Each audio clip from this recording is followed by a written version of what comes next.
নেতাকর্মীদের বিশেষ বার্তা বিএনপির। দেশের চলমান পরিস্থিতিতে দলীয় নেতাকর্মীদের বিশেষ বার্তা দিয়েছে বিএনপি।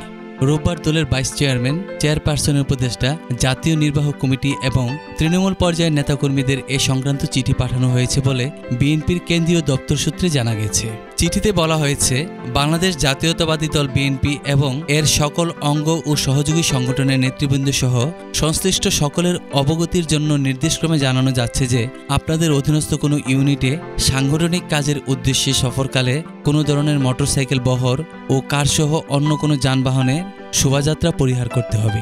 এই সমস্ত শোভাযাত্রার কারণে পাশ দিয়ে চলাচলরত সাধারণ মানুষের যানবাহন বা পথচারীদের যাতায়াতে ভয়ানক বিঘ্ন ঘটে। যে এলাকায় সাংগঠনিক সভা, কর্মী সভা অথবা জনসভা অনুষ্ঠিত হয়, সেই এলাকায় ঊর্ধ্বতন নেতাদের আগমন ঘটলে শোভাযাত্রার কারণে প্রচণ্ড যানজট সৃষ্টি হয় এবং মানুষকে চরম দুর্ভোগ পোহাতে হয়, যা কোনোভাবেই কাম্য হতে পারে না। এতে বলা হয়, যেহেতু বিএনপি গণসম্পৃক্ত একটি রাজনৈতিক দল, সেহেতু জনগণকে দুর্ভোগের মধ্যে না ফেলে মোটরসাইকেল বহর বা অন্য কোনো যানবাহনের শোভাযাত্রা পরিহার করার জন্য নির্দেশ প্রদান করা হলো।